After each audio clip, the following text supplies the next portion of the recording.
Everyone, welcome to commerce lectures. I am Neha. आज हम करेंगे class 12 Indian economic development. And guys, आज का हमारा टॉपिक है बेनिफिट्स या फिर इम्पैक्ट्स ऑफ ग्रीन रेवोल्यूशन, यानी ग्रीन रेवोल्यूशन के हमें क्या क्या फ़ायदे मिले थे। तो सबसे पहला पॉइंट है स्पर्ट या फिर हम बोल सकते हैं जंप इन क्रॉप प्रोडक्टिविटी। हमारी क्रॉप प्रोडक्टिविटी काफ़ी बढ़ गई थी, यानी उत्पादन क्षमता। अभी जो फसलें हैं वो जल्दी जल्दी उग रही थी बहुत ज़्यादा। तो यही लाइन लिखी है मैंने इधर भी कि हमारी जो प्रोडक्शन है वो काफ़ी बढ़ गई थी। ठीक है, किसकी प्रोडक्शन बढ़ रही थी? फूड ग्रेन्स की, यानी जो हम फसलें उगा रहे थे उसकी प्रोडक्शन काफ़ी बढ़ गई थी। एग्जाम्पल मैंने इधर लिखा हुआ है वीट का, कि वीट की प्रोडक्टिविटी कितनी बड़ी थी। अगर 1951 की बात की जाए तो कितना प्रोडक्शन हो रहा था? 660 kg पर हेक्टेयर। लेकिन अगर हम 2016-17 की बात करें तो हम 3216 किलो पर हेक्टेयर उगा पा रहे थे। ठीक है, आगे बढ़ते हैं। सो ग्रीन रेवोल्यूशन की वजह से क्या हुआ कि जो लॉन्ग पीरियड स्टेग्नेशन, यानी लंबे समय से जो हमारे इंडियन एग्रीकल्चर में वो जो एक रुकावट सी आ रखी थी ना, एक स्टिलनेस आ रखी थी, वो चीज़ अब ख़त्म हो गई थी क्योंकि प्रोडक्टिविटी बहुत तेज़ी से बढ़ रही थी। नेक्स्ट पॉइंट देखते हैं। नेक्स्ट पॉइंट में क्या लिखा? सब्सटेंशियल राइज इन एकरेज, यानी एरिया अंडर कल्टीवेशन। अब क्या हुआ था कि हमारा जो ज़मीन थी जिस पे हम कल्टीवेशन यानी फसलें उगाया करते थे, वो एरिया काफ़ी ज़्यादा बढ़ गया था, जगह बढ़ गई थी। कैसे बढ़ गई थी? आसमान से टपकी थी या कहाँ से टपकी थी? देखते हैं। तो क्या हुआ था कि हम लोग HYV सीड्स यूज़ कर रहे थे। इन सीड्स को यूज़ करने की वजह से क्या हो रहा था, जो सोइंग और हार्वेस्टिंग के बीच का टाइम है वो कम हो गया। इसका मतलब क्या है? सोइंग मतलब होता है फसलें उगाना, हार्वेस्टिंग मतलब होता है फसल काटना। यानी जैसे कि उगा रहे थे हम फसल तो जल्दी जल्दी वो बड़ी हो रही थी, जिसकी वजह से हम जल्दी जल्दी काट पा रहे थे।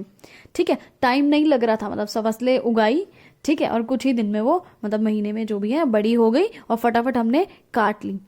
और केमिकल फर्टिलाइजर्स हम यूज़ कर रहे थे। फर्टिलाइजर्स मीन खाद। उसकी वजह से क्या हो रहा था? Eliminated the need for following.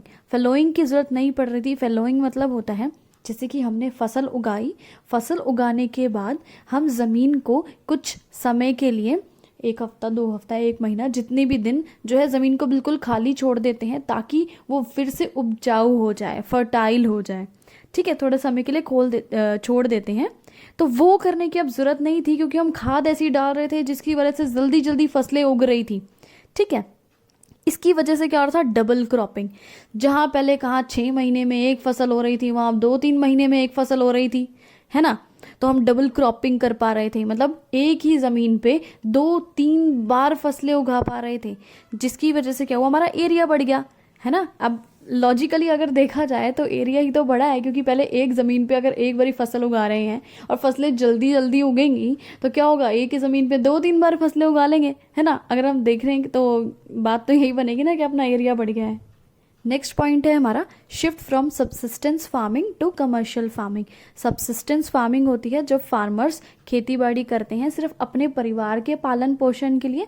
Commercial farming होती है जब किसान अपना खेती बाड़ी करते हैं मार्केट में उसको बेचने के लिए, अपनी फसल को पैसे कमाने के लिए। तो क्या हो रहा था हमारे साथ? हमारा आउटपुट बढ़ रहा था, यानी हमारी जो प्रोडक्शन है वो काफ़ी ज़्यादा हो रही थी। क्यों ज़्यादा हो रही थी? क्योंकि प्रोडक्टिविटी बढ़ गई थी, जल्दी जल्दी फसलें उग रही थी। एरिया अंडर कल्टीवेशन, यानी ज़मीन भी, एरिया भी बढ़ गया था जो फसलें जिस पे उगा रहे थे, जिसकी वजह से हम सरप्लस क्रॉप्स, यानी बहुत ज़्यादा मात्रा में फसलें उगा पा रहे थे। तो फार्मर्स क्या कर रहे थे? सब्सिस्टेंस फार्मिंग के अलावा कमर्शियल फार्मिंग भी कर रहे थे, यानी अपने पालन पोषण तो कर रहे थे परिवार का, लेकिन जो सरप्लस एक्स्ट्रा बच जाता था उसको मार्केट में बेच रहे थे। नेक्स्ट पॉइंट देखते हैं, सेल्फ सफिशिएंसी इन फूड ग्रेन प्रोडक्शन। अब हमारा देश सेल्फ सफिशिएंट हो गया था। ठीक है, ये गेहूँ, आटा वगैरह, चावल वगैरह में हमें किसी दूसरे देश से मंगवाने की ज़रूरत नहीं पड़ रही थी, कुछ भी खाने पीने का सामान। तो देखते हैं आगे क्या लिखा है कि हमारी क्रॉप प्रोडक्शन बढ़ गई थी। ये तो हम शुरू से पढ़ते आ रहे हैं कि हमारी फसलें अब जल्दी उग रही थी। इसकी वजह से क्या हो रहा था? इंडिया काफ़ी ज़्यादा स्टॉक मेंटेन करके रख रहा था इन फूड ग्रेन्स का। और अब जब ज़्यादा स्टॉक है तो खुद तो यूज़ करेगा ही करेगा इंडिया, साथ में एक्सपोर्ट भी कर रहा था, यानी बाहर के देशों में भी भेज रहा था। और देखो क्या लिखा है कि जो क्रॉप प्रोडक्शन बढ़ी, ज़्यादा फसलें हुई, ज़्यादा आउटपुट हुआ, उसकी वजह से हमें जो इम्पोर्ट कर रहे थे हम अर्लियर, यानी पहले जब इम्पोर्ट किया जाता था वो अब नहीं हो रहा था। इम्पोर्ट मतलब होता है दूसरे देश से अपने देश में कुछ भी चीज़ मंगवाना। तो हमें अब फसलें दूसरों देशों से नहीं मंगवानी पड़ रही थी, हम खुद ही अपना काम चला रहे थे। नेक्स्ट पॉइंट है हमारा इंडस्ट्रियल ग्रोथ, यानी हमारी इंडस्ट्रीज भी ग्रो कर रही थी। क्यों? क्योंकि ग्रीन रेवोल्यूशन में क्या था, हम मशीन्स यूज़ कर रहे थे बहुत सारी, जैसे tractors, threshers, harvesters, electric Motors वगैरह, इरिगेशन के लिए मोटर वगैरह यूज़ कर रहे थे। और साथ में पेस्टिसाइड्स, फर्टिलाइजर्स, इंसेक्टिसाइड्स, पता नहीं क्या क्या चीज़ें यूज़ कर रहे थे। इसकी वजह से क्या हुआ, इंडस्ट्रीज अब ये सब चीज़ें प्रोडक्शन तो करेगी, है ना। और इंडस्ट्री में जब इतनी ज़्यादा प्रोडक्शन होगी, इतनी प्रोडक्ट की डिमांड होगी, तो क्या आएगा, बूम आएगा। बूम का मतलब ये नहीं है बम फट रहा है, मतलब जो है हमारी इंडस्ट्रीज ग्रो करेगी। ठीक है, नेक्स्ट पॉइंट देखते हैं। इसमें क्या लिखा है, इंक्रीज इन रूरल एम्प्लॉयमेंट, यानी गाँवों के जो लोग थे वहाँ पे काफ़ी एम्प्लॉयमेंट अपॉर्चुनिटीज़ उनको मिल रही थी। Demand for skilled and unskilled labours increase, यानी लेबर्स की डिमांड इंक्रीज हो गई थी काफ़ी टर्शरी इंडस्ट्रीज़ में, जैसे कि ट्रांसपोर्टेशन में यानी एक जगह से फसल को दूसरी जगह पे लेके जाना है तो कुछ ड्राइवर की किसी चीज़ की ज़रूरत पड़ेगी ना। इरिगेशन, अब सिंचाई के लिए भी लोगों की ज़रूरत पड़ेगी। मार्केटिंग के लिए भी, अब हम अपना सामान दूसरे देशों में भी भेज रहे थे, हमें उसके लिए भी बंदों की ज़रूरत पड़ेगी। इन मशीन्स को चलाने के लिए, ट्रैक्टर्स, हार्वेस्टर्स, इनके लिए भी हमें बंदों की ज़रूरत पड़ेगी। तो क्या था, वहाँ के गाँव के लोगों को नौकरियाँ मिल रही थी।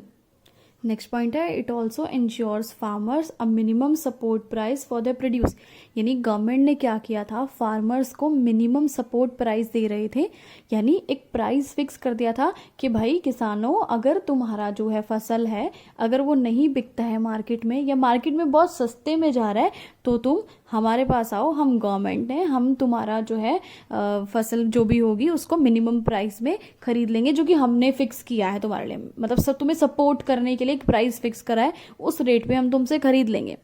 It also provided cheap credit facilities to farmers, यानी फार्मर्स जो गरीब थे या स्मॉल थे, जिनके पास पैसा नहीं होता था, उनके लिए सस्ती क्रेडिट फैसिलिटीज़, यानी सस्ते में उनको लोन दिया जाता था ताकि वो मशीन्स वगैरह खरीद सके। सर ये वीडियो खत्म हुआ, thanks for watching this video, please like share and subscribe.